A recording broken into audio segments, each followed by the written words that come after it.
Hi everyone, welcome back to another video. In the video last Saturday and Sunday இந்த 2 days வந்து ரேண்டமா எடுத்த clippings தான் வந்து இன்க்ளூட் பண்ணியிருக்கேன். நவம்பர் மந்த் ஸ்டார்ட் ஆனதுலேருந்து பரவலா வந்து தமிழ்நாடு ஃபுல்லாவே வந்து நல்ல மழை பெஞ்சிக்கிட்டு இருக்கு. பட் எங்க ஊர்ல வந்து ரொம்ப ஹெவி ரெயின்ஃபால்லாம் கிடையாது. மாடரேட்டான ரெயின்ஃபால் தான். ஈவினிங் டைம்ல நைட் டைம்ல மட்டும் கொஞ்சமா வந்து மழை பெய்யுது. டே டைம்லலாம் வந்து நல்ல வெயில் பாருங்க. ஸ்கை வந்து எவ்வளோ கிளியரா ப்ளூ கலர்ல இருக்குன்னு சொல்லி ரொம்ப ரெயின்ஃபால்லாம் இல்லை இந்த இயர். என்னன்னு தெரியல, மேபி இதுக்கப்புறமா வந்து ஹெவி ரெயின்ஃபால் ஸ்டார்ட் ஆகுமா என்னன்னு தெரியல. நெக்ஸ்ட்டு வந்து இது சண்டே மார்னிங் எடுத்த கிளிப்பிங்ஸ். இது சாட்டர்டே நைட் வந்து கொஞ்சம் மழை பெஞ்சிருந்துச்சு. ஸோ இது மாதிரி தான் வந்து மிக்சடாகவே வந்து கிளைமேட் இருக்குது. அண்ட் நெக்ஸ்ட் மண்டேலாம் வந்து அகைன் நல்லா வந்து வெயில் அடிக்க ஆரம்பிச்சிடுச்சு. அண்டு மார்னிங் வந்து ஒரு 10 o'clock மேலே வந்து இடியாப்பம் சேல் பண்ணுறவங்க வந்திருந்தாங்க. நாங்கள் ஆல்ரெடி பிரேக்ஃபாஸ்ட்லாம் சாப்பிட்டு முடிச்சிட்டோம். பட் வந்து இடியாப்பம் வந்து அவங்க வந்து நிறையா மீந்துடுச்சு அப்படின்னு சொல்லிட்டு சேல் பண்ணிகிட்டு இருந்தாங்க. சரி வாங்கிக்கலாம், நம்ம இதில் ஏதாச்சும் லெஃப்ட் ஓவர் ரெசிபி செய்யலாம் அப்படின்னு சொல்லிட்டு இதை நான் வாங்கி ஃப்ரிட்ஜில் வச்சுட்டேன். இதை வச்சு நைட்டில் வந்து ஏதாச்சும் ரெசிபி செய்யலாம் அப்படின்னு சொல்லி. அண்டு அன்னைக்கு லன்ச் வந்து நாங்கள் ஃபிஷ் வாங்கியிருந்தோம். ஸோ மீன் குழம்பு, மீன் வறுவல் அண்டு சிம்பிளான ஒரு ரசம் செஞ்சுருந்தோம். நான் வந்து நம்ம சேனலில் ஆல்ரெடி மீன் குழம்பு அண்டு மீன் ஃப்ரை 2 ரெசிபியுமே வந்து நான் அப்லோட் பண்ணியிருக்கேன். டிஸ்கிரிப்ஷனில் ரெசிபி லிங்க் கொடுக்குறேன், செக் பண்ணி பாருங்கள். அண்டு ரசம் ரெசிபி இது வரைக்கும் நான் சேனலில் அப்லோட் பண்ணல, ஃப்யூச்சரில் நான் அப்லோட் பண்ணுறேன். மேக்ஸிமம் சண்டேஸில் வந்து ஃபிஷ் தான் வாங்குவோம். ஸோ இதுதான் இன்றைக்கி எங்களோட லன்ச். அண்டு நெக்ஸ்ட்டு இது என்னதுன்னா, நான் வந்து இடியாப்பம் ஸ்டீம் பண்ணிகிட்ருக்கேன். மார்னிங் வந்து நான் இடியாப்பம் வாங்கினேன் இல்லையா, அது வந்து நான் இமீடியட்டாக வந்து ஃப்ரிட்ஜில் வச்சுட்டேன்.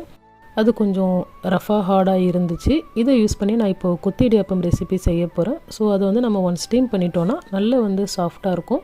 அதுக்கப்புறமா நம்ம அதை உதுத்து விட்டுக்கலாம். இப்போது இந்த ரெசிபி எப்படி செய்கிறதுன்னு பார்த்துடலாம். ஒரு பேனில் ஆயில் ஆட் பண்ணி, ஆயில் ஹீட் ஆனதுக்கப்புறமா ஸ்லைஸ் பண்ண ஆனியன் வந்து ஆட் பண்ணிக்கலாம்.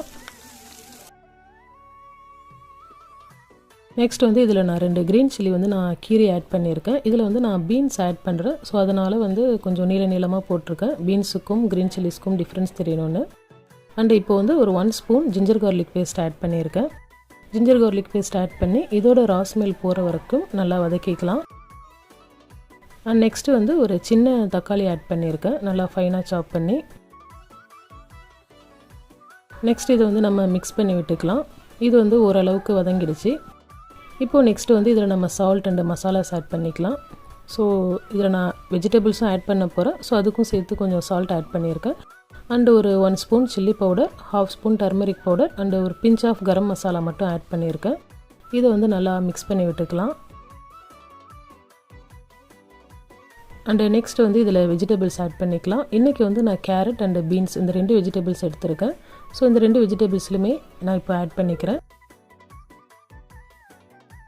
இப்போது வெஜிடபிள்ஸ் வந்து குக் ஆகணும். ஸோ இது ஒரு லோ ஃப்ளேமில் ஒரு 5 to 10 minutes வந்து நம்ம க்ளோஸ் பண்ணி குக் பண்ணிக்கலாம்.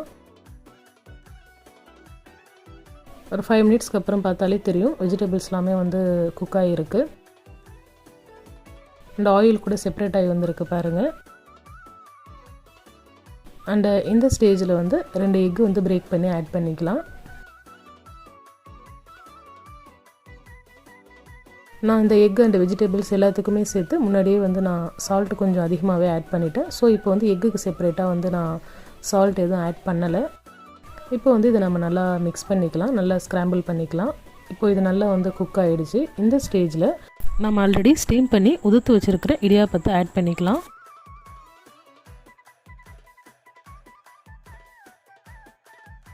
இப்போ வந்து இதை நம்ம நல்லா மிக்ஸ் பண்ணி விட்டுக்கலாம். நம்ம வந்து ஆல்ரெடி குக் பண்ணி வச்சுருக்கிற இந்த வெஜிடபிள் மிக்ஸோட இடியாப்பம் வந்து நல்லா வந்து மிக்ஸ் ஆகி வரணும். இது கொஞ்சம் வந்து லம்ப்ஸ் மாதிரி இருக்கு இல்லையா இடியாப்பம், அது எல்லாமே வந்து இப்படி நம்ம வந்து ப்ரெஸ் பண்ணி விட்டோன்னா அதுவுமே வந்து நல்லா வந்து உதிரியாக வந்துடும். அண்ட் இப்போது இதில் வந்து இந்த ஃப்ளேவர் வந்து இறங்குறதுக்காக நம்ம க்ளோஸ் பண்ணி ஒரு ஃபியூ மினிட்ஸ்க்கு நம்ம வந்து லோ ஃப்ளேமில் வந்து குக் பண்ணிக்கலாம். அண்ட் இப்போ இந்த கொத்தி இடியாப்பம் ரெசிபி சூப்பராக ரெடி ஆகிடுச்சு. நான் வந்து காலையில் வாங்கின இடியாப்பத்தை வச்சு இந்த ரெசிபி வந்து செஞ்சுருக்கேன். இன்கேஸ் நீங்கள் வீட்டில் இடியாப்பம் செய்கிறீங்கன்னா அது வந்து உங்களுக்கு மீந்துடுச்சுன்னா இது மாதிரி லெஃப்ட் ஓவர் ரெசிபி ட்ரை பண்ணி பாருங்கள். அதுவும் இல்லாமல் ஒரு சில பேருக்கு வந்து இடியாப்பத்தோட தேங்காய் பால் அந்த சுகர் வச்சு சாப்பிட பிடிக்காது. அவங்களுக்கு வந்து நீங்கள் இந்த மாதிரி வந்து டிஃப்ரெண்ட்டாக செஞ்சு கொடுக்கலாம். அண்ட் இதில் வந்து நம்ம சிக்கன் கூட ஆட் பண்ணி செய்யலாம். நம்ம இப்போ இதில் எக் ஆட் பண்ணியிருக்கோம் அண்ட் வெஜிடபிள்ஸ் ஆட் பண்ணியிருக்கோம். இது வந்து ஒரு லெஃப்ட் ஓவர் ரெசிபி. அண்டு இதில் இன்னோவேஷனாக நம்ம என்ன பண்ணுறோமோ அது நம்மளோட ஓன் சாய்ஸ் தான். அண்டு இந்த ரெசிபி வந்து ரொம்ப சிம்பிள் அண்ட் ஈஸியாக இருந்திருக்கும் அப்படின்னு சொல்லிட்டு நான் நினைக்கிறேன். That's all for today's video. இந்த வீடியோ பிடிச்சிருந்தா லைக் பண்ணுங்கள் அண்ட் உங்களோட தாட்ஸ் வந்து எனக்கு கமெண்ட் மூலயமா ஷேர் பண்ணிக்கோங்க. நம்ம சேனல் இது வரைக்கும் நீங்கள் சப்ஸ்கிரைப் பண்ணலன்னா மறக்காமல் சப்ஸ்கிரைப் பண்ணுங்கள் and don't forget to press the bell button. Thanks for வாட்சிங்.